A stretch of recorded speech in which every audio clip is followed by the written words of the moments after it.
Bostonians, they stood to see the price of tea go down from the Tea Act because of the monopoly that would be granted to the East India Company, and it might even go down enough to rival the price of smuggled tea.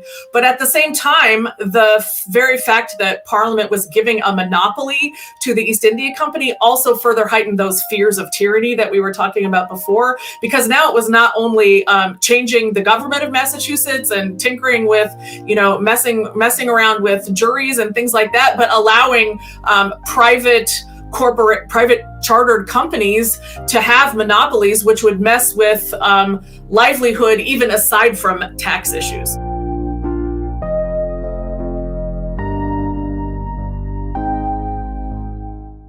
Hi, and welcome to everybody tonight.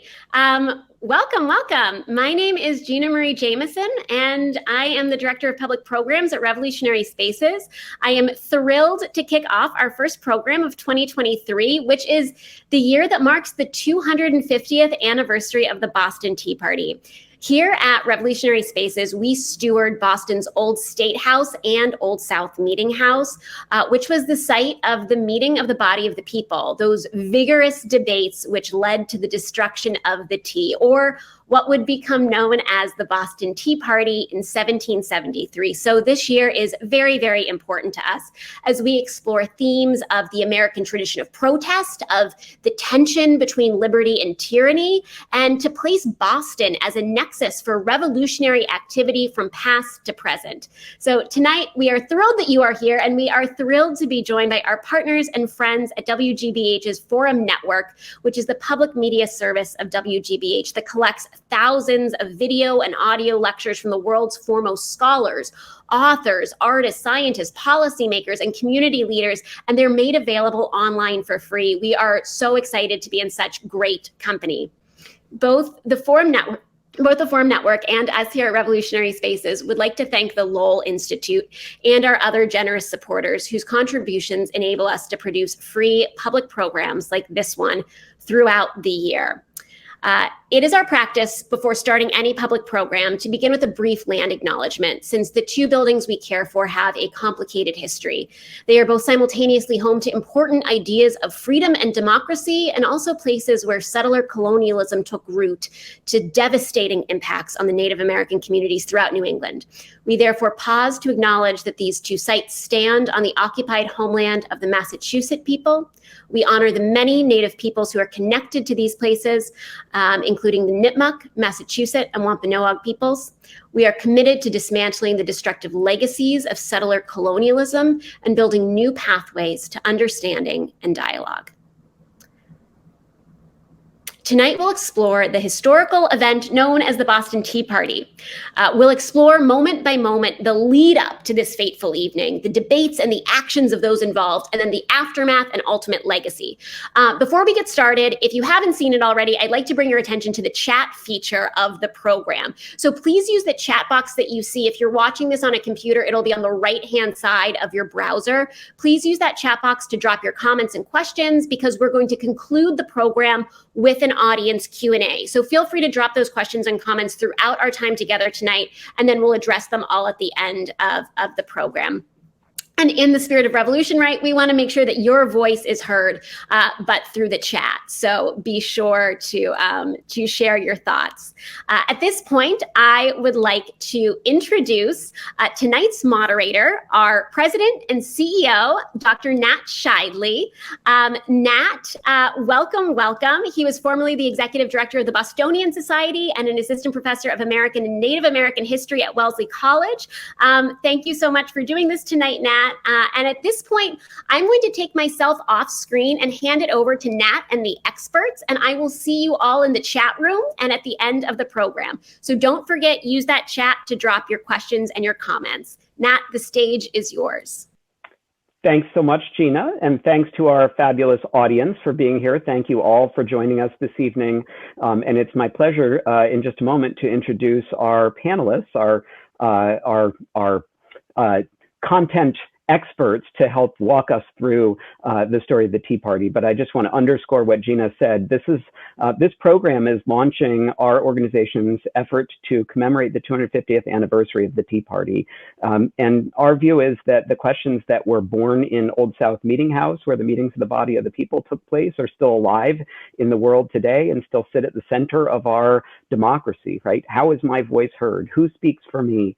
What's my recourse when my voice is silenced or overlooked? And so I think our job here as we move through this commemorative year is to help people make connections between the past and the present, and to participate with us in making meaning from that past and helping them to have it speak in a very genuine way, authentic way to their experiences. But we need to understand the history in order to do that work. And so we're so grateful to have 4 fabulous historians with us today to help walk us through the story. So let me introduce them. Joseph Ellis, Professor Joseph Ellis, is one of the nation's leading scholars of American history. He is the author of 11 books. Ellis was awarded the Pulitzer Prize for Founding Brothers, the Revolutionary Generation, and won the National Book Award for American Sphinx, a biography of Thomas Jefferson. We are honored to have you, Professor Ellis. Professor Benjamin Karp focuses particularly on urban politics, society, and culture in 18th century America. His books include Defiance of the Patriots, The Boston Tea Party, and The Making of America, which won the Triennial Society of the Cincinnati Cox Book Prize in 2013. Rebels Rising, Cities and the American Revolution, and his newest book, which is coming out in just a matter of days, The Great New York Fire of 1776, A Lost Story of the American Revolution. Thank you for being here tonight, Ben. Thank you. Professor Sarah Purcell is the L.F. Parker Professor of History at Grinnell College and previously taught at Central Michigan University. She is the author of Sealed with Blood, War, Sacrifice, and Memory in Revolutionary America, and Eyewitness History, The Early American Republic, and her newest book, Spectacle of Grief, Public Funerals and Memory in the Civil War Era. Sarah, we're thrilled to have you. Thanks. And John Bell, is a Massachusetts writer who specializes in, among other things, the start of the American Revolution in and around Boston. He maintains the very popular and widely read Boston 1775 blog, offering daily helpings of history, analysis, and unabashed gossip about revolutionary New England. And I can tell you the majority of our staff are daily followers of that blog and get a lot of really helpful information and good gossip from it. John is also the author of The Road to Concord, How 4 Stolen Cannon Ignited the Revolutionary War. John, we're so grateful that you can join us this evening. So thank you, all of you, for being part of our panel. And as Gina said at the outset, we're going to cover a wide range of topics tonight, but all of it centered on the story of the destruction of the tea in Boston Harbor on the night of December 16th, 1773. We want to understand how we got to that point, what was the context. We want to understand what were the events that led to that outbreak of violence against property that took place on that evening. We want to understand why that event was so pivotal in bringing about the crisis in empire that culminated with American independence. And I think we also want to understand the longer legacy of the event and how we understand it today, and what some of the repercussions are that we might consider as we commemorate this important anniversary throughout the coming year. So let me start by setting the stage. Before I was in this role, I was the chief historian and curator at the old State House. And one of the things I used to ponder and ask our visitors to consider was, what would have happened if you had been able to stand just under the balcony of the old State House in 1763? So this was just following the end of the long imperial conflict between Britain and France. It culminated with a 9-year war that, for reasons we need not explore, was known as the 7 Years' War, and in the colonies was known as the French and Indian War. And it marked the end of a long period of conflict between Britain and France, and a lot of violence that had been visited on the people of Massachusetts.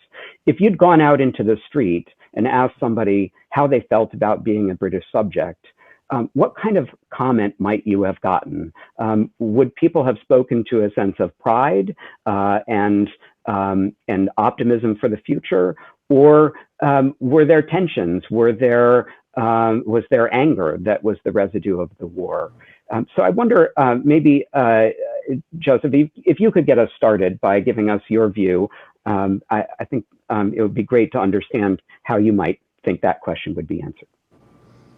If I was standing there, my reaction would have been joy and exultation, because the size of the British triumph in 1763 was enormous. I mean, Great Britain became an empire by acquiring all the land in North America from the Mississippi to the Atlantic and from Canada to Florida.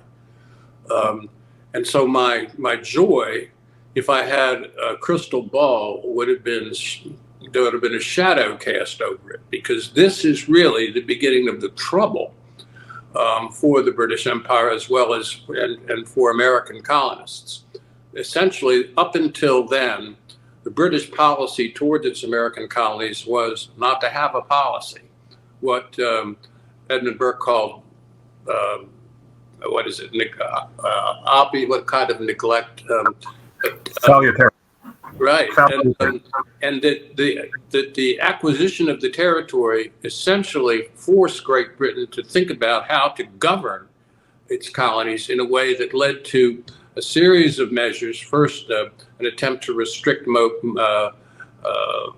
migration across the Alleghenies in 1763, and then the Sugar Act, the Stamp Act, and then attempt to restrict other forms of economic exchange, and the Townshend Acts. And these are the things that are like nails in the coffin, or things that were going to lead towards the outbreak of hostilities and lead towards our subject tonight, the Tea Party. But the interesting thing is that it's all a consequence of an incredibly lopsided triumph. And that triumph is what leads to what will become the beginning of American resistance. Thanks so much. Does anybody else have thoughts they'd like to share? What would it feel like if we stepped out and started talking with folks outside the old State House in 1763? I mean, I always think that the perspective that's important after the end of the war is London's perspective, right? I always give my students the line from Spider-Man, right? With great power comes great responsibility, right? The British Empire is now massive. They've kicked the French off the continent, but now they have a responsibility to pay for this war and try and govern all of these newly conquered people. And those challenges prove to be just really big challenges for the British Empire. There's no way that they can maintain the kind of centralized control that they want without angering these many constituencies, whether it's the white colonists in North America, or Caribbean planters, or the Irish, or the Quebecois, or the Bengali, right, or the Native Americans, or the Afro-Caribbeans, right? It's just this enormous empire where you have to cut different deals with different constituencies, and it's a very difficult job of governing that they now have to do. I think there were tensions on the Boston side too. I totally agree with both of those. I think there was tremendous pride in many hearts in Boston, outside the State House, in being British and feeling a confidence in the British Constitution and British liberties and the protections of the British Empire.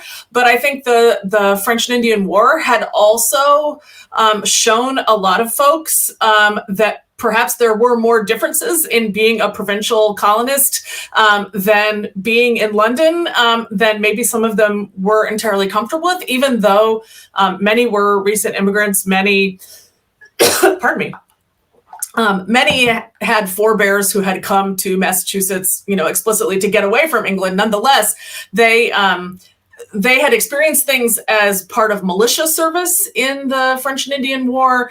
They had been looked down upon by British regulars, by British military commanders. They hadn't necessarily been seen to perform particularly well, even though they felt tremendous pride in their defense of the British Empire. And so I think there were a few cracks in maybe the British identity, even if there still was tremendous pride in the British political system among certainly the white colonists in Boston in 1763. I'd like to add that one factor that came up is that immediately after the end of the war, there's often an economic recession.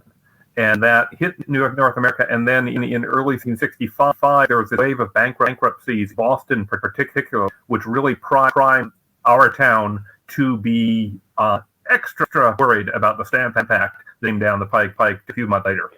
That's great. So a couple of you have begun to mention things that are in the air that are going to start to push toward change. And we do, from 1763 to 1773 is just 10 years, and an immense arc is traveled during that period, and we need to try to unpack what exactly is driving the change of heart or increasing the frictions that already existed within the imperial structure. The Stamp Act has been mentioned. There's another set of taxes, the Townshend Acts that are passed in 1768. So the Stamp Act in 1765, the Townshend Acts in 1768. Help the audience understand what those pieces of legislation coming out of London constituted and how they were received in Boston. Ben, do you want to start us off? Sure. I mean, London has a perfectly reasonable expectation here, which is we just fought a war on behalf of you American colonists. Why not pony up a little so that we don't have to tax our own landholders in order to pay down the debt?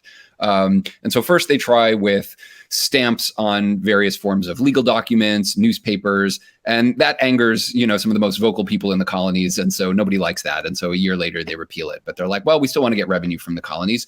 Well, let's pick some very limited goods. Most of them are not that important: lead, glass, paper, things like that. But the most important one for our purposes is that 1768 is when they first put the tax on tea. It's like 3 pennies a pound. And look, I mean, they taxed all sorts of, the tea that came into England too. And many English people just got around that by smuggling tea from various continental European companies. So, on some level, this might not have made a huge difference in terms of the price that Americans were now going to have to pay for their tea. Nevertheless, the principle was supposed to be in place that Americans were supposed to pay a little bit extra to the British Treasury every time they purchased tea for home consumption. Does anybody else have anything to add? Joe? Yeah, just that I agree completely with what has been said here, and that in the colonial response to these taxes, no taxation without representation, might persuade many of our listeners to conclude that the real issue was financial. And the truth is that the real issue is not financial. The real issue is control. It has to do with that once I admit that Parliament has a right to tax and legislate, I lose control of my own political identity. And I think that I trust my own local representatives, but I cannot trust people so far away. And it's that control issue that's going to be the thing that breaks the colonies from Great Britain, because even though Great Britain will say, we're not trying to enslave you, which is what they claim is happening. It's a plot to enslave us. That sounds somewhat crazy. And it also sounds crazy that we're going to end up going to war over tea. But the underlying issue is once we surrender to another body an ocean away, the control of our own fate, we are as helpless as the abject slaves that many of us, in fact, own. And that's the argument that has the prowess and the argument that people like Samuel Adams are going to play. What do others think about? Oh, sorry, Sarah. Sorry, go ahead. Go ahead, jump right in. No, I was just going to say that Massachusetts, the colony of Massachusetts, had very, very strong chartered rights, a very strong royal charter, and had a long, long tradition of, I would say, even more self-governance than some of the other colonies, many of the other colonies, and it had maintained that for a longer period of time. And then once the sort of rising conflict over this series of taxes and the end of salutary neglect, as Joe mentioned earlier, started, that also becomes a flashpoint for the changing of exactly those rights that Joe is just talking about. So the thought that Massachusetts, that the governor, the council, the provincial representatives would have more control over taxation, more control over revenue, more control over things like juries and grand juries and even prosecutions and all sorts of different issues of self-governance, really. And so it's not just purely about taxation, but it's about the respecting of those chartered rights that the Crown and the British political system had recognized in Massachusetts, and then through the 1760s into the 1770s, the actual efforts on the part of imperial officials to curtail those and to try to have more centralized control. It goes by fits and starts, but it's really an attempt to control things in a real power way, including taxes, but well beyond the issue of just taxes. Yeah, it gives the colonists the opportunity to argue that they're the ones who are the conservatives, that they're the ones who are claiming their rights as British citizens that are being violated by Parliament and the British ministry. And there's some truth to that. And John Adams makes that case pretty strongly in 1765. But that, well, I'll shut up there.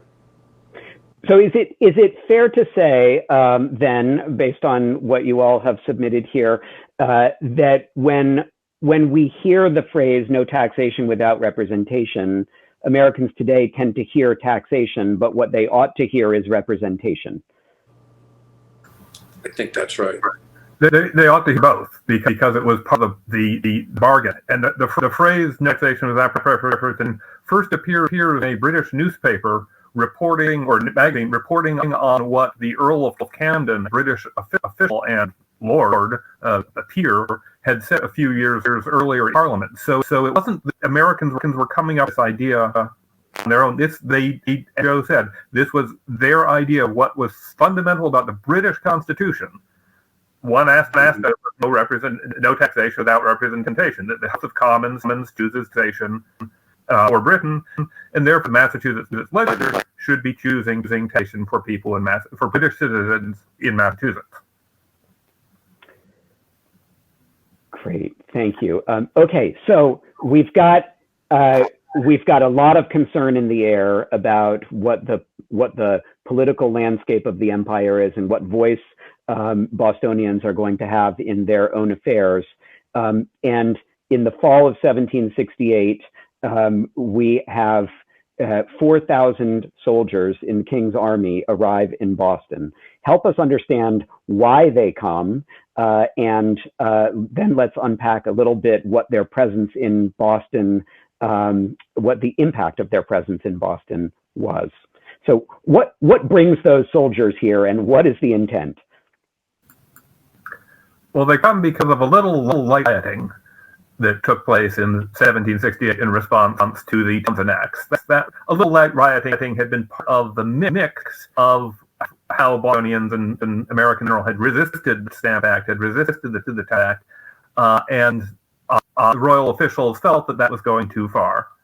And Boston being part of the British Empire, the royal officials, the royal army had according to the law, every right to station troops in the town, and the people in the town did not like this. A shoemaker named Robert 12 Hughes left a couple of memoirs in the 1830s. He was at the Tea Party, and one of the things they asked him about was when did you start to get angry? And he couldn't remember getting angry about the Stamp Act. He couldn't remember getting angry about whether lead or painters' colors was taxed. He got angry because suddenly there were as many soldiers in town as there were adult men. And you have to remember that per those tensions from the French and Indian War that I mentioned, and going back for hundreds of years, at least 100 years before this, British soldiers, regular soldiers from a standing army, were seen as really one of the apex tools of that threat of tyranny that Joe was referring to earlier. So if you had already some suspicions from these taxes that the British were going to crack down. The presence of well-armed, permanent, professional British soldiers in your city, and potentially being forced to be quartered in, maybe even in people's homes, but at least in public buildings in the city of Boston. They were seen as symbols of tyranny. They were seen that way in England as well, and in Ireland, and in Scotland, and many other places. And so they were definitely even if not being deployed against the populace, they were people who had, who could raise the tension just by their presence, because they represented the armed authority of the British government, and they were seen to be personally threatening to people. That's great. So help us understand then what is the impact of the presence of these regular soldiers in the midst of the town, right? So thousands of regular soldiers in a town with a population of roughly 15,000, right? So it's not a small number of soldiers. And how does the town receive them? What happens to these tensions? And how does the town physically respond? I mean, it's interesting. Serena Zabin's recent book on the Boston Massacre kind of argues that actually Bostonians and soldiers often got along. Soldiers were able to marry local women, they had children with them, etc. So, but at the same time, there were definitely Bostonians who were interested in keeping those tensions alive and ramping up the controversy. So, what you see are clashes eventually that culminate in the Boston Massacre on March 5th, 1770. So, Ben, you mentioned the massacre, and I think it's part of the story of the coming of the crisis in 1773. Can our panel help us to understand what is it that leads to the massacre, and help us understand a little bit about that event? But really, let's think about what is the legacy of that. And how will it hang over the town as we move towards 1773? Ben. Yeah, my favorite little thing that I mentioned in my book on the Tea Party is that at least 4 participants in the Boston Tea Party had bullets go right by them 3 years earlier at the Boston Massacre. George Robert Twelves Hughes, who John mentioned before, right, catches one of the victims in his arms, and a few other men reported having been there. And then will later participate in the Boston Tea Party. So one wonders, right, if that moment of feeling the hard hand of tyranny was in the minds of these men when they board the ships in 1773 and dump the East India Company's tea. I think it was really galvanizing for a lot of men like George Robert Twelves Hughes, who were younger, were artisans, were poor men, or men like Crispus Attucks, the mixed race man who was killed in the massacre. It was galvanizing for those men men and boys, really teenagers, who had sort of scuffled with some of the troops, or maybe even had some labor competition or other kinds of competitive behaviors before the massacre. And then also, once that happened, and once those bullets are flying, and once there is a politicized memory of the massacre, then there start to build these webs of connections between those men, between a more middling sort of political activists like Paul Revere, upper level craftspeople, and outright political leaders. Even though some of the political leaders, like the Adamses, had a hand in managing some of the conflicts after, for instance, defending soldiers, after the Boston Massacre, it nonetheless put into the milieu of Boston a politics of these different levels of society, not necessarily working together, but being aware of one another's political mobilizing and actions in the streets and actions in political clubs or in more formally politicized spaces as having connections. And so I think it did that. It also prompted the British to move the soldiers really outside of the town eventually, and onto Castle Island. And that bottled them up in a way that's going to directly affect the destruction of the tea as well.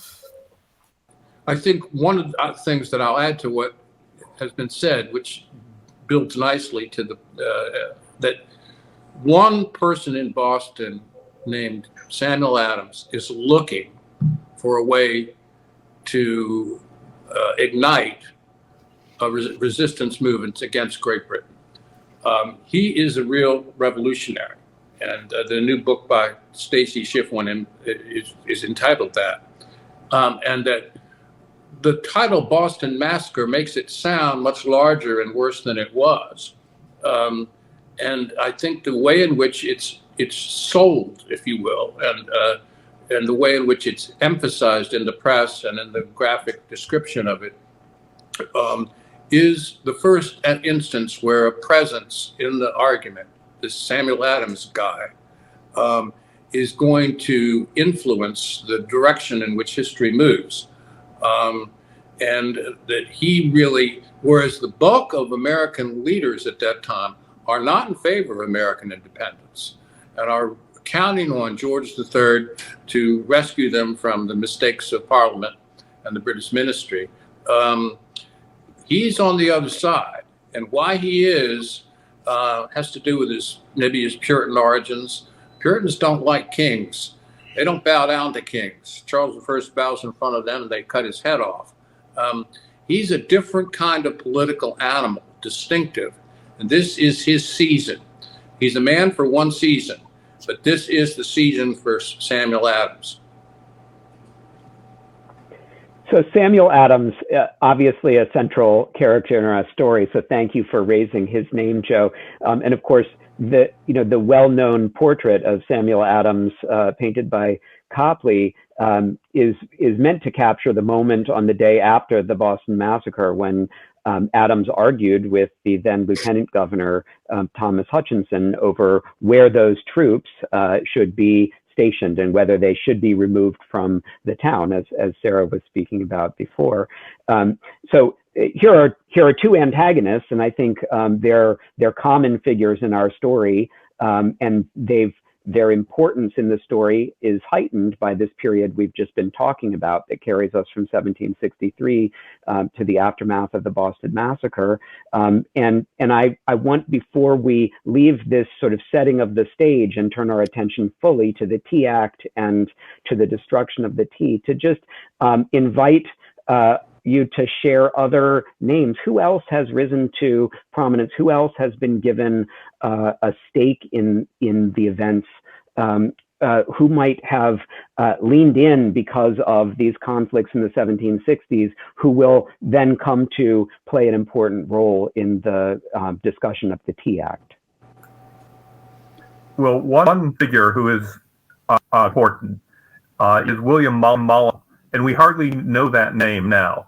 But he was the man who, he was a British-born merchant who had moved to Boston, pretty much a normal merchant in the 1750s, early 1760s. And then in the late 1760s, he really came to the fore as the leader of the Boston Whigs street protests. And he would lead marches against the people who weren't obeying the boycott. He would lead marches even against the governor's own home. He would lead the British troops when they left Boston, as Sarah said, to go to Castle Island. And he escorted them on his own because when he was alongside them, they were safe from the crowd because he was the leader of the crowd. And he will be showing up at the Tea Party. Great. So William Molyneux, who else? If we are taking a poll, who should we be paying attention to here? Ben? I mean, I think there are other elite figures like Josiah Quincy, Dr. Thomas Young, Dr. Joseph Warren, right? Everybody knows John Hancock and Samuel Adams, but there are other elite figures that are really important. But I think the other thing to remember is that there were middling and working class Bostonians who are also important to this story. A silversmith like Paul Revere, a bookseller like, what's his name? Josiah Foster Condy, right? Like obscure names, right? A shoemaker like Ebenezer Mackintosh or George Robert Twelves Hughes, right? They all had different methods for how they expressed their grievances with what Britain was doing. If you're upper class, you've got the legislature. You can petition people in England directly. If you're middle class, you might join an association that's meeting in a tavern and talking about what best to do. If you're working class, you might take your protests into the streets. And because we see all of those things happening in revolutionary Boston, I think it's really important to kind of see the whole social spectrum. And there were non-whites and women who were involved in Boston's protests as well, that we also really need to pay attention to. It's not just a top-down thing. Another group of elite that needs just to be mentioned, John Adams comes right in 1765, and Abigail Adams is in the mix, and Mercy Otis Warren, as well as James Otis, are really important players at this stage, and they start to become visible players in the ongoing conversation at that time. So people are called to the surface, and in some sense, the American Revolution, which nobody calls the American Revolution at that time, is creating a crisis in which people who would otherwise lead ordinary lives and be at best, traveling salesmen or warriors or what have you, are being brought to the surface. And the American founding in general is this long-standing critical moment, and the level of leadership that comes to the surface is forced to the surface. And ordinary people who would otherwise have led ordinary lives, Washington would have just been a normal squire in Virginia, suddenly become historically significant figures. I'll just mention, all of those. Benjamin Franklin, who was representing Massachusetts and other states, other colonies in Parliament, to the Parliament in London, and he doesn't have a masterful control of all the reactions and the advocacy going on, but he becomes he continues to be a very important player and is connected to these events both afterwards. And I guess it's important, you said Thomas Hutchinson, but it's pretty remarkable that he had managed to maintain status and control as the governor, especially after his home was destroyed by mob action or pretty well destroyed by mob action after the Stamp Act, after he had been through a lot of vagaries and he had been sort of pushed between the forces in Massachusetts and the British imperial officials, and the destruction of the tea is really going to be his last big act. In fact, he was trying to get out of being governor and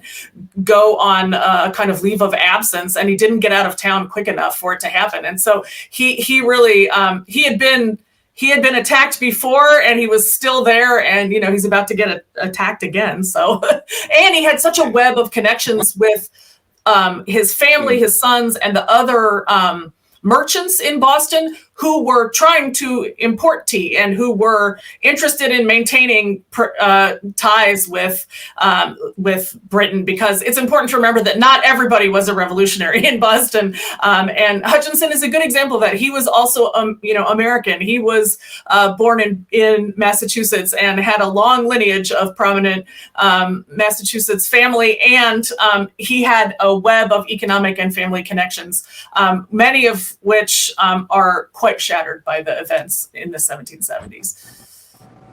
The Bernard Bailyn biography, The Ordeal of Thomas Hutchinson, is one of the best things that Bailyn ever did. And he really is one of the first people to help us try to understand the loyalist mentality. The losers on the other side here are interesting people. And Hutchinson, who's up until then the greatest historian of Massachusetts, and descended from, Hutchinson of the Rhode Island days. Anyway, read The Ordeal of Thomas Hutchinson and to get the other side of this story. Yeah, thank you for that suggestion. And of course, Governor Hutchinson will play an important role in the affairs around the Tea Act in Boston.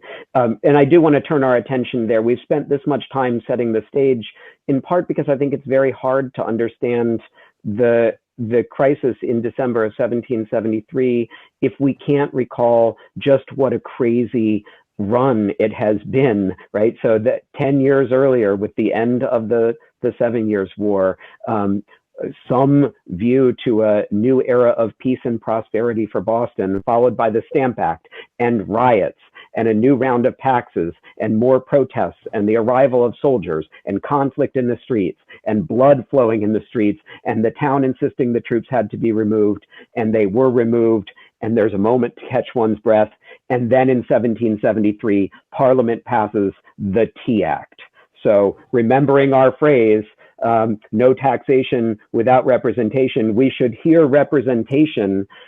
What's going on here? What is Parliament trying to achieve with this legislation, and how are the colonists perceiving it? I mean, Carly Simon would say that the Americans are so vain and probably think the Tea Act is about them, and it really isn't.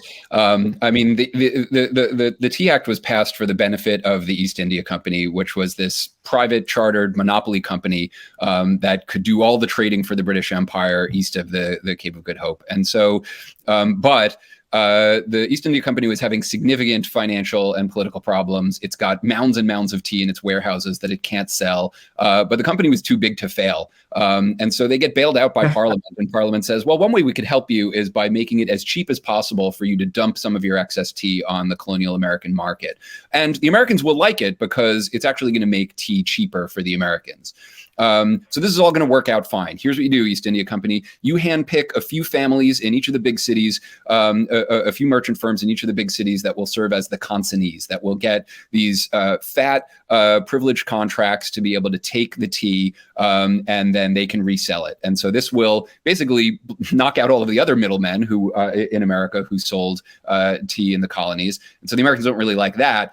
And because the Townsend duty on tea was still in place, the Americans didn't really like that either. And so even though the Tea Act, it really isn't about them, they see it as this kind of dual threat of both a monopoly being given power in the American colonies and also the continued attempt to raise revenue from American consumers. So this is the problem with the Tea Act, even though the Tea Act wasn't really supposed to be about the American colonies at all.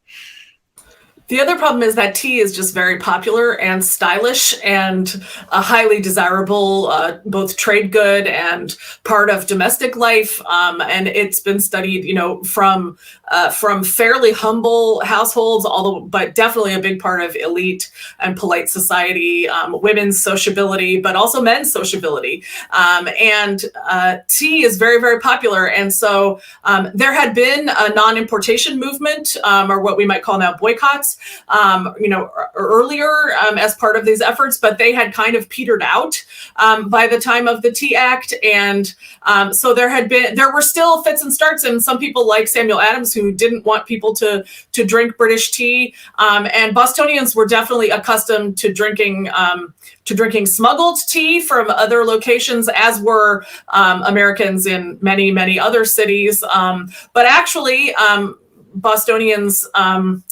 they stood to see the price of tea go down from the Tea Act because of the monopoly that would be granted to the East India Company, and it might even go down enough to rival the price of smuggled tea. But at the same time, the very fact that Parliament was giving a monopoly to the East India Company also further heightened those fears of tyranny that we were talking about before, because now it was not only changing the government of Massachusetts and tinkering with, messing around with juries and things like that, but allowing private chartered companies to have monopolies, which would mess with livelihood, even aside from tax issues. So if you simultaneously try to get rid of smuggling, and you take control of juries and prosecutions, and you grant a chartered company a private monopoly, it's not just taxation that's the problem. It also is like undercutting both the political and economic confidence of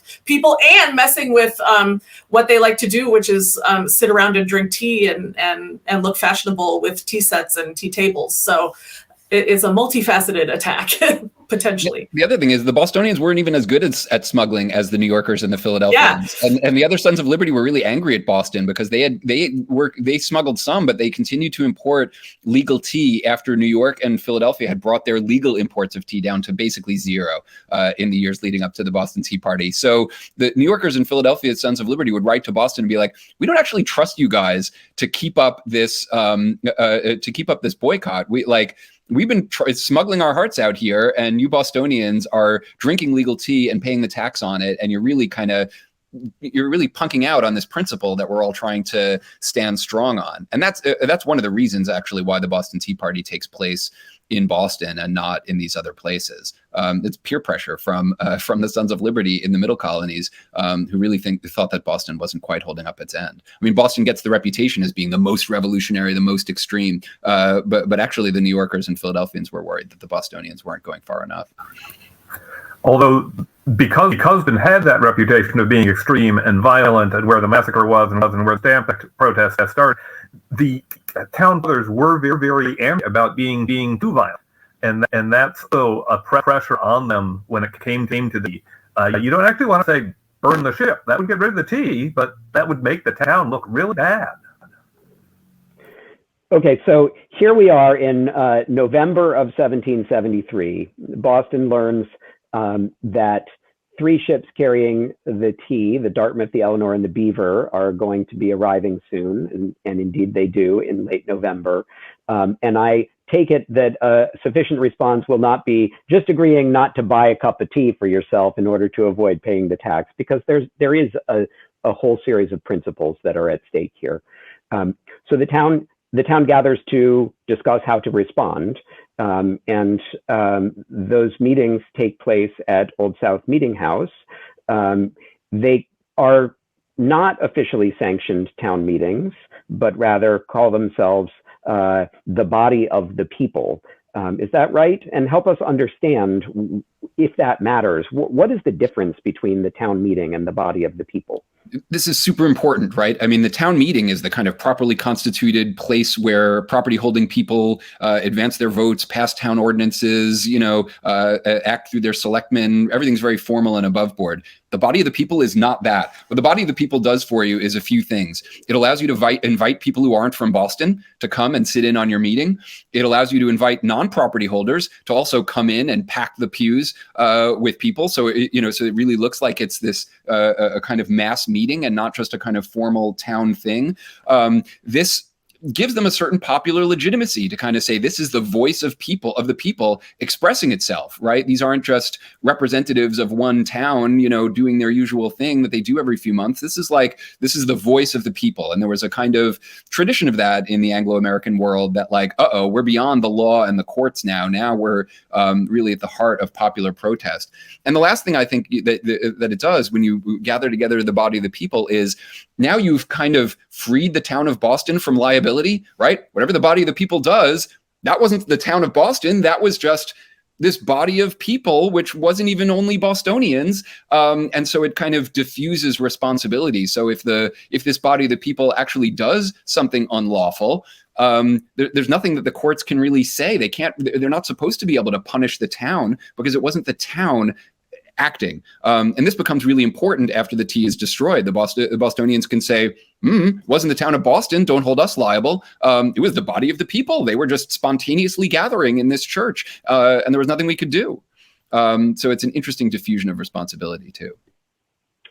But the meetings do have structure, right? And they do produce actions or resolutions. What happens in those first meetings? What is the outcome of those meetings? What is the idea for how to respond that emerges from that initial arc of conversation? Well, one of the things the town decides on, or the people decide on, is that they patrol the docks to make sure that the people, the ships cannot be unloaded, the tea cannot be bought on shore, and therefore the tea tax collected. And the patrol set up like the militia. Actually, in fact, they decide, instead of volunteers at every meeting, we will ask each militia captain to come up with a dozen or 20 men from their company to spend the night on the wharf, making sure nothing unloaded. So it is all the militarized response that comes out of this meeting, but it's also a very organized response. Joe. Yeah, I just think that we need to point out to everybody that Boston's the only city in which the ships that bring the tea are forced to stay. In both Philadelphia and New York, the ships leave. They're sent away, and so the tea is not unloaded. Boston, because Governor Hutchinson is insisting on it, blocks the harbor. And so the real issue facing the people or the gathering in the church is, what do we do? Because we can't let this be landed and by the tea, because in so doing, we're essentially going against our own commitment to not drink the tea, our embargo against British goods. So the question they're arguing about is what we do and how we respond to this. And I think I'll close by saying it's fairly clear from what's going to happen that Samuel Adams and members of the Sons of Liberty have met several times and have discussed what they will do if and when there can be no consensus, no kind of understanding, no decision about how to go forward in this larger meeting. And so what's about to transpire is a perfect Samuel Adams rigged operation. And I'd say that in a positive sense, that once it's clear that there is no other answer, there will be 40 militia disguised as Mohawk Indians standing right outside, and another 40, 50 yards down the way. Those are planted before this thing even starts. And so this is a conspiracy, an enlightened conspiracy. Ben, do you agree with that, or? I've never seen evidence that they were formally constituted as militia. I was making a face about that. You're muted. If you're welcome to respond to me, but you got to. They are not going to be recognized as militia. That's the reason they disguise themselves as Mohawks. They're marching in the same way that organized militia are. Most of them probably are militia. We can't be sure. I mean, one way of saying, every able-bodied man was supposed to be in the militia. So, I mean, And when they got the docks, they're part of the artillery company, put the docks in as a militia company, and they joined in. Yeah. So, I mean, yes. I mean, definitely there's an organized group of men who planned ahead of time to be there. But there's also some evidence of people having joined spontaneously at the moment too, and kind of hastily rubbing a disguise on, etc. So there's a kind of mix of plannedness and spontaneity that goes into the Tea Party. But what makes me feature the plannedness is the extent to which they're under strict orders not to destroy anything or to fix all the locks after they've left. They want us to make this look like a military operation instead of a mob. They're very committed to doing that. It's part of their act. I mean, I've always seen that as a kind of expression of solidarity, right? We're all going to stand together and we're not going to make the town look bad.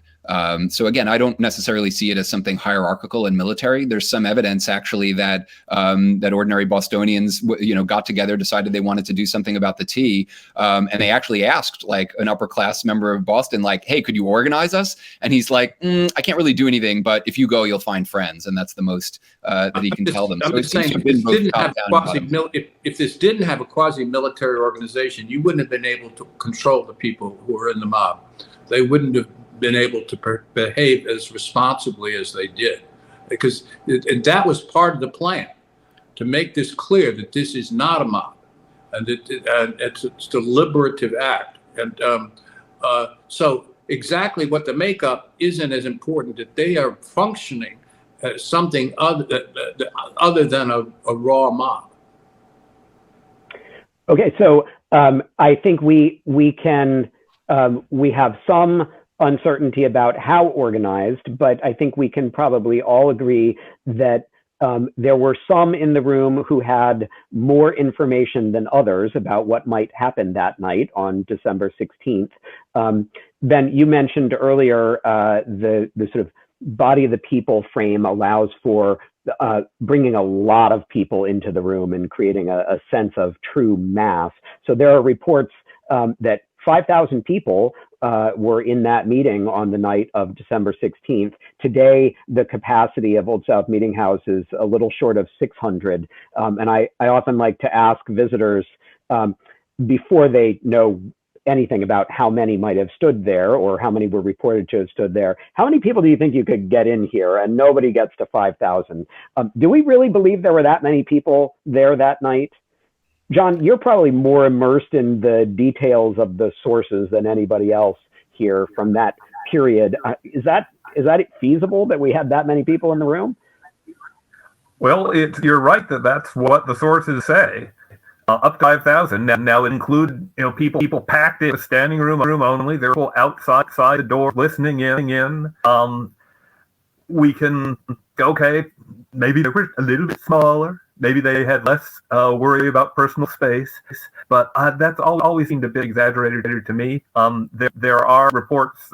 There's a person named John Andrews, lovely, terrific, funny, lively descriptions of what happened in Boston, and all of his numbers have to be divided by 2.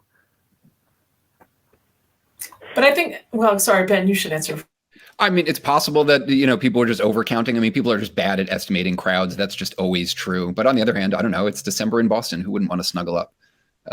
I just think it's also possible that it's porous. I mean, I think 5,000, maybe they weren't all exactly in the room simultaneously at the same moment, but I wouldn't be surprised if 5,000 people were there at some point, because lots of things were happening. The meetings were long. They convened, and then people went out and came back in, and they were sent. They actually, brought in, at least one of the merchants who was in charge of the tea, and they sent him out to communicate with Governor Hutchinson, and they were waiting for him to come back.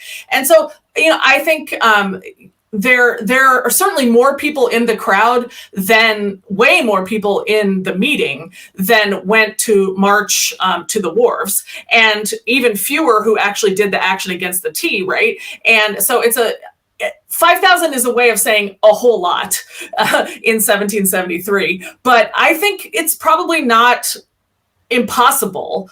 And I think it's not impossible that on that day, 5,000 people might have been part of the meeting.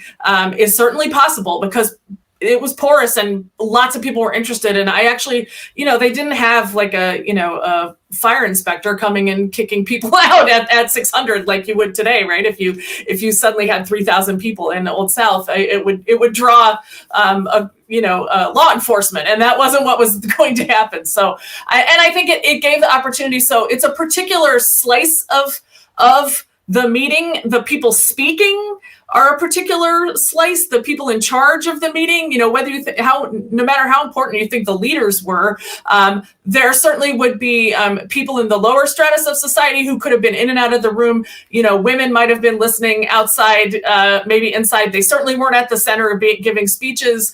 Enslaved people were probably around. Like there's a whole spectrum of folks, and I don't know why we should completely disbelieve. Right. Nobody took a head count, but it's a lot.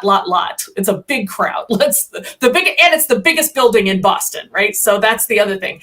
They were initially going to hold one of these meetings in other places, and then they moved it to Old South because it was so big. So when you hear 5,000, think the biggest meeting ever in Boston. That's what they meant, and they were probably right. And think about if you're Francis Roach, right, the owner of the Dartmouth, and the guys at the front of the room are politely telling you, hey, could you turn your ship around and take it back to London with the tea still aboard? Okay, you're being asked politely, but you're being asked politely in this just packed house of people who really do not want to see that tea being landed. Why doesn't he just say yes, Ben? Well, he's afraid he'll be economically ruined, right? His ship will be liable to seizure by the British Navy if he turns his ship around with dutiable goods still aboard. That was totally illegal. And so unless he has some kind of special permission from Governor Hutchinson or from the customs officers or from somebody, he's really not going to want to lose his shirt for the sake of this political principle that everybody else is clamoring about. Okay, so we've reached the moment here. We've got our huge meeting. There's some group inside who perhaps have a view to what's going to happen next when the meeting breaks up. A group does go down to the waterfront, and I want to ask a couple of questions briefly about the actual destruction of the tea. Joe mentioned costume, and I think that's an issue we should address head on, right? Many, not all of those who participated in the destruction of the tea dressed themselves in costume, in particular appropriating dress from the Mohawk Nation. Help us understand what's going on there. I mean, this is a pretty sensitive topic, and it sits right at the intersection of the story of independence and the story of the conquest of native peoples. What should we make of it when we think about that aspect of the destruction of the tea? Yeah, and I mean, before my book came out, Phil Deloria's Playing Indian had come out, and in the first chapter, he's already talking about the Tea Party as an early example of white people dressing themselves as Native people, and how offensive that is, but what's going on in white people's minds when they do this. So, using his research and other people's, I tried to tackle this question. I mean, first of all, why a disguise? The easiest answer is, well, so no one would know who they were. But this is a town of only 16,000 people. You knew how your cousin walked or your neighbor carried himself. Only less than a quarter of these 16,000 people are adult men. So it's unlikely that their identities were actually a secret. But a disguise is more than just a concealment, right? When you dress up on Halloween, it allows you to step outside your everyday life and rebel against conventional norms. So these disguises were meant to make a statement. They were meant to be scary, sort of, but also because they were obviously disguises, they were supposed to reassure the community that this wasn't the kind of thing that would get out of hand. The disguises were supposed to protect the writer's identity, not because they actually concealed them, but because it sent the message to the wider community not to tattle on them. And also, it was important that the tea destroyers be seen not as part of this respectable gathering of the body of the people at Old South Meeting House, where Bostonians were debating what to do about the tea in this orderly way, but as something separate, again, for which the rest of the town couldn't be blamed and couldn't be held liable. But that doesn't maybe answer all of our questions, right? Why choose an Indian disguise? Were they actually trying to scapegoat actual Mohawks? I don't really think so. But it is true that in the past, Bostonians had often tried to blame African Americans, the Irish, young boys, etc., for riots like the Boston Massacre. Again, it was a way of protecting the upstanding white people of the town for blame for a violent or destructive action. And then we could think about why Mohawks. I mean, New Englanders had grown up, next door to the Mohawks. The Mohawks had a kind of fearsome and respected reputation. So, the Bostonians' adoption of that identity was meant to kind of was meant to say something. And Deloria himself kind of points out, right, that like the colonists envisioned themselves as the sort of new and improved version of Indians who deserved America for themselves. They would be the best of both worlds. They would be purer and freer than the corruption and tyranny of Europe, but they would be more, quote unquote, civilized than actual Native Americans. I mean, it's a really offensive thing for the statement for these disguises to be making. But I think, according to Deloria and others, that's the kind of message that these disguises were meant to convey. And I think disguises on the night of December 16th were maybe not as important or not as wide as the way the Boston press started to discuss what happened in the following weeks, because they were to use the notion that the Indians had come. And they often referred to the Narragansetts, the sachems, as a way to discuss the what had happened, what was going to happen when another ship arrived in March 1774, with deniability. Fairly plausible, but enough deniability that they could take the actions, and as Ben was saying, other people were doing this. We cannot be held responsible for this. And that language was all fun. They were continuing to have the disguise. They were continuing to have the sort of misrule that had taken place on that night. I think it also it's just incredibly powerful symbolically, and it harnessed sort of popular culture, both European popular culture and provincial colonial popular culture, and even provides some link to the afterlife of what's going to happen in the image of the what becomes the Tea Party, right? What becomes known as the Tea Party. I mean, there were in the sources there's talk about how some men used soot to darken their complexions. Some men actually used burnt cork, which, if you think about it, is a very powerful symbolically. Is burnt cork was also used in minstrel shows in the 19th century, so a few decades after this, starting a few decades after this. But the notion that when white men put on a different racial identity by darkening their complexion, that they're kind of released from the sort of boundaries of normal, everyday, polite behavior. Now, not to go completely wild, as Joe was pointing out, to just for wanton destruction, but in a performance of violence, in a performance of real destruction of property, and so it heightens the performative aspect of it, and it links to European traditions of crowd action and things like carnivals and the carnivalesque. So other kinds of traditions of using this assumed darkening racial identity, which is, as you were saying, like extremely disrespectful, and you use the word appropriative, but is that in and of itself, that disrespect and that loosening of inhibitions is actually part of European popular culture and colonial popular culture. And it's something that's going to resonate out in not just plausible deniability, but kind of like becomes a focus of the memory of the event rather than thinking too much about what else was going on or who else was included. It almost takes the place of the specifics of the event, like, oh, this kind of story about the Indianification, for lack of a better word, this sort of disguise being important. Because that's legible to people in the 19th century, because they knew exactly what people dressing up as Indians and darkening their faces with cork looked like, because that was everywhere by the time that the event was being remembered. Not to get ahead, but Well, I think it's helpful to position this moment in a longer arc of American history. So those comments are very helpful. I think there's so much more we can unpack about the event itself, but we have about 10 minutes left before we're going to open the floor for questions from the audience tonight. And we have many, many folks in our audience. I want to just invite audience members, if you haven't already taken the opportunity to share a question in the chat box, please do so. And I want to use these last 10 minutes before we open up to Q&A with the audience, just to touch on the aftermath and the longer legacy, perhaps only briefly here, but help us understand what the repercussions of the destruction of the tea were. How did this moment inflect what came after? And Joe, why don't you start us off? How do you see the significance of this event in inflecting the relationship between the colonies and London?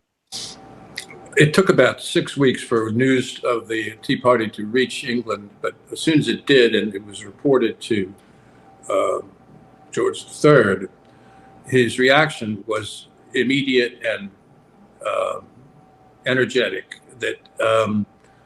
And we're looking at an inflection point in our story here, and the story of the creating of the American Revolution.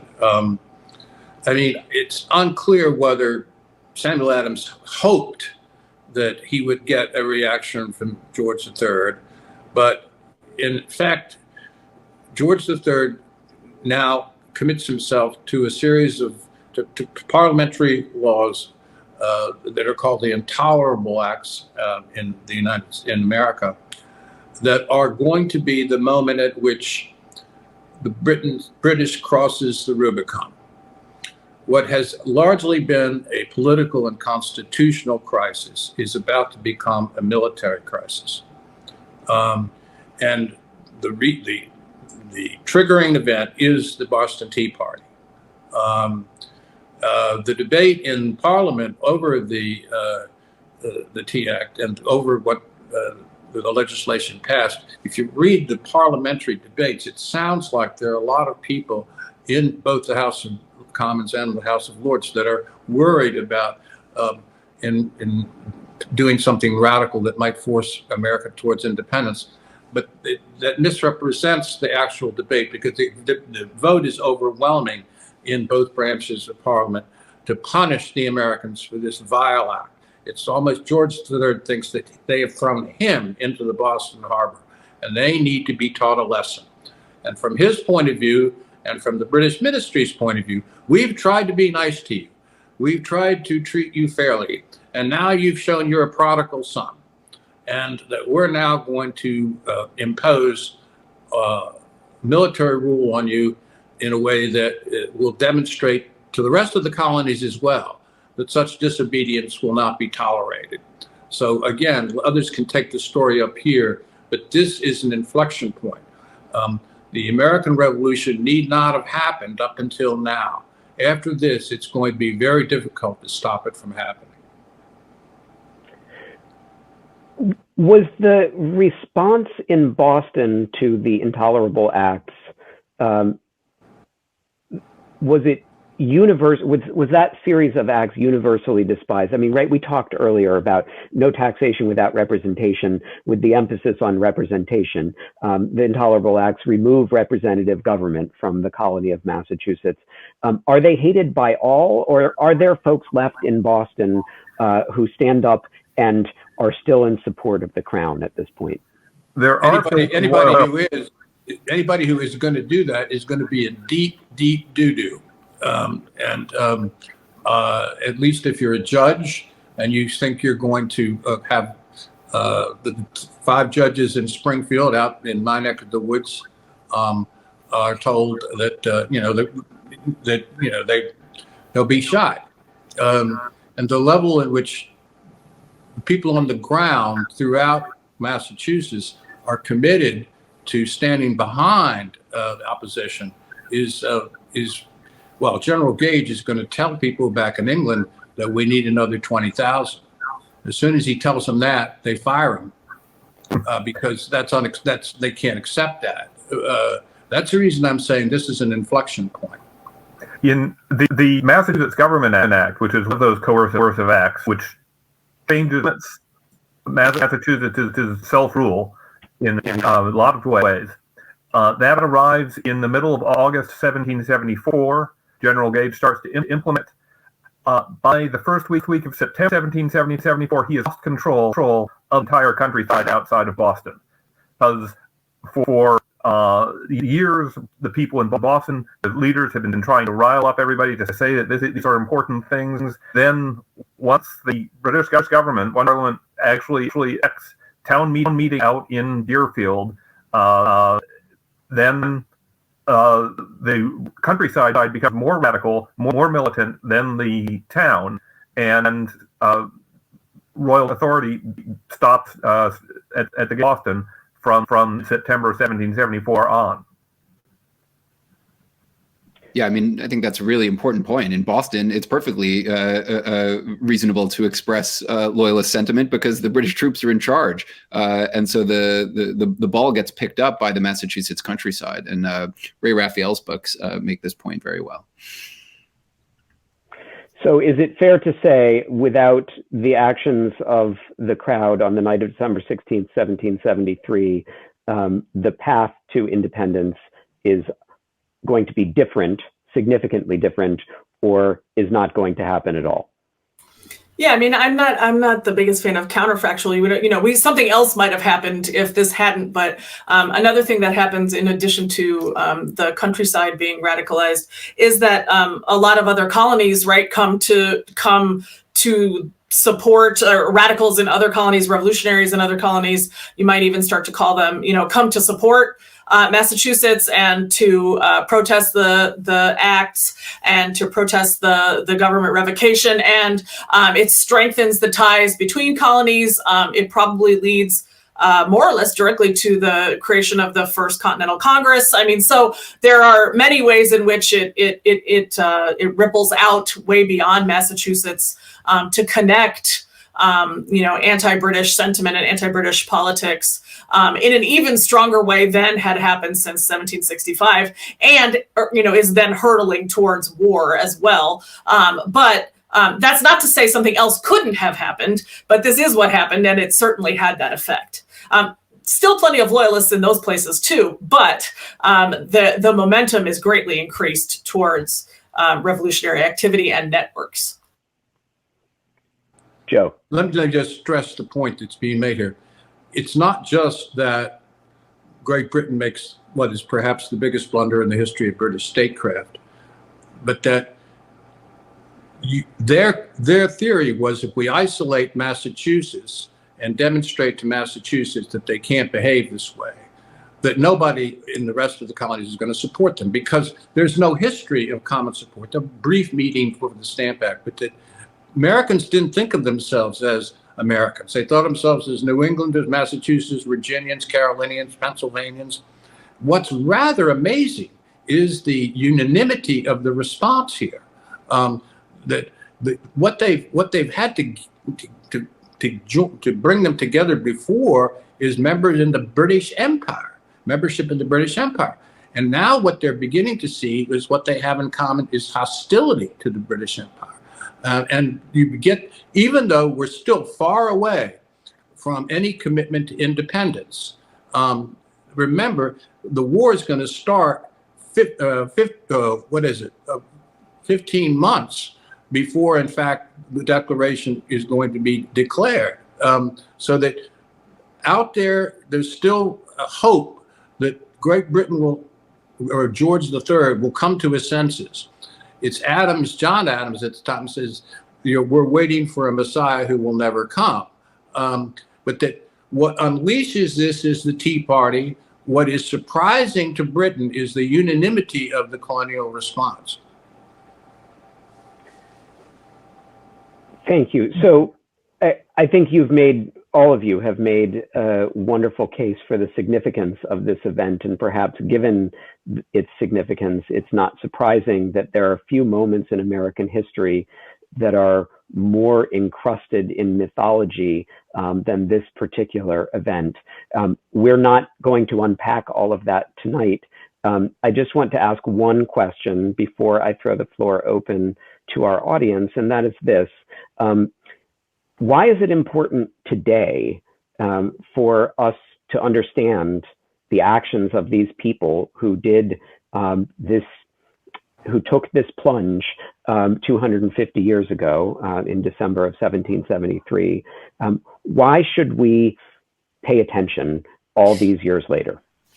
Well, I would say without getting too political, sometimes when a group of people defies the law on behalf of what they see as a greater principle, we find that to be a really admirable act of civil disobedience.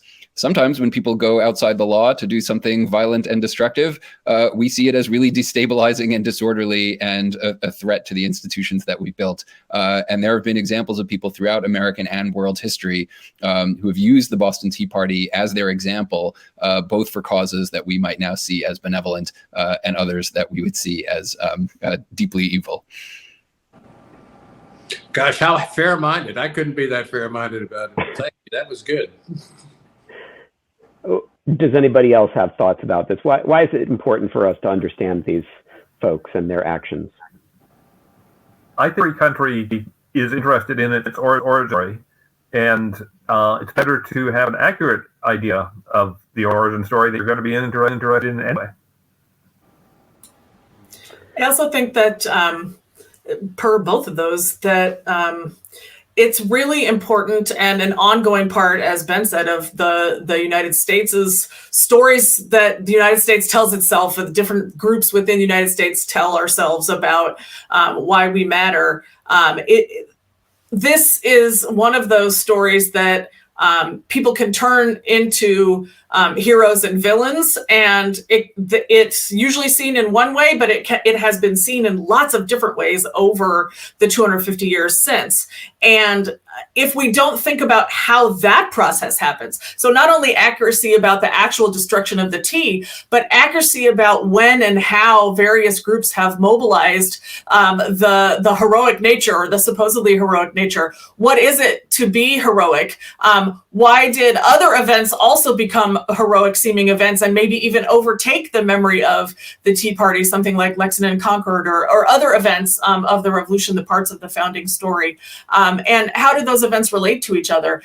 If we don't think about how the memories of those events are created and how that also feeds a lot into our national character, then we're also missing something really fundamental that we really need to understand today. How we tell stories about ourselves and about our political commitments really, really matter. And the way we resort to the founding era for legitimacy really matters, regardless of what message you are trying to personally proclaim at that moment. I think think it behooves all of us to think very carefully when we hear someone deploying this kind of event as a metaphor. What work is it doing, and how does it relate to what actually happened, and how could it even be twisted? Let's put it that way. Thanks, Sarah, and thanks to our entire panel for your heroic efforts tonight to cover such a rich and complex subject. I think there's so much more to unpack here, and I think it will be the work of Revolutionary Spaces and all of our fantastic partners during this commemorative year to try to come back to these themes that you've surfaced for us in this conversation, try to understand them, and try to find the ways to connect them to the issues that we still are grappling with as a nation, as a democracy today.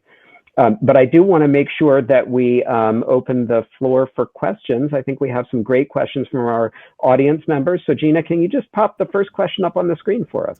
Absolutely. I'm going to pop the first one up right here. Great. Abigail and Robert Stark ask, does that mean that women would have attended the meeting, such as Abigail Adams? Is there a record of who would have been there?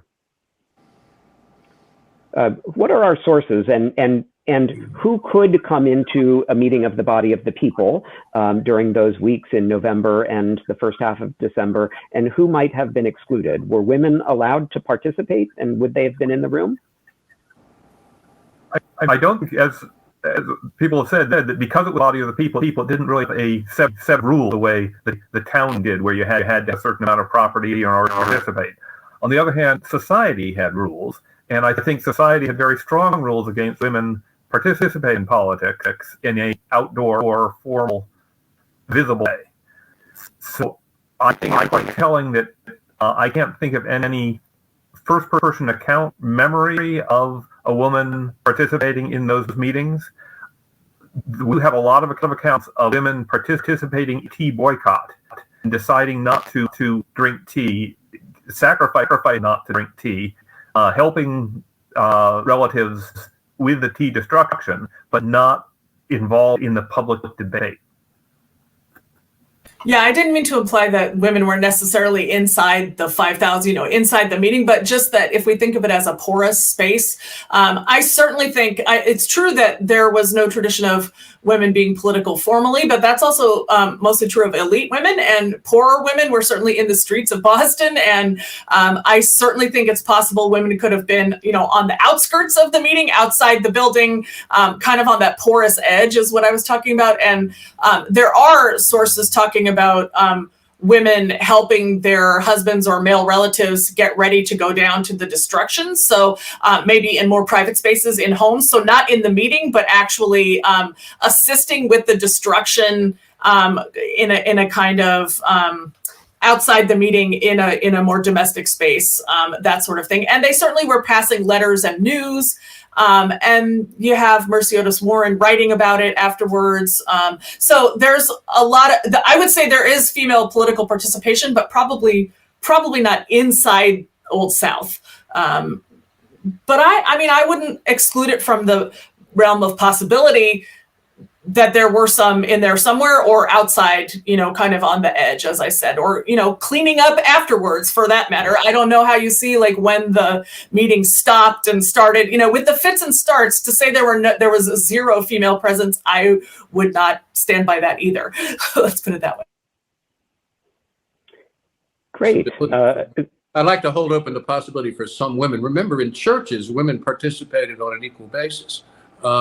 And we've been told this is not a formal meeting of the government, and therefore, Abigail wasn't there. She was down in Braintree, but she's writing to John at this very time about the embargo and about the way in which women are gathering to protest as women to protest the cost of bread at that time.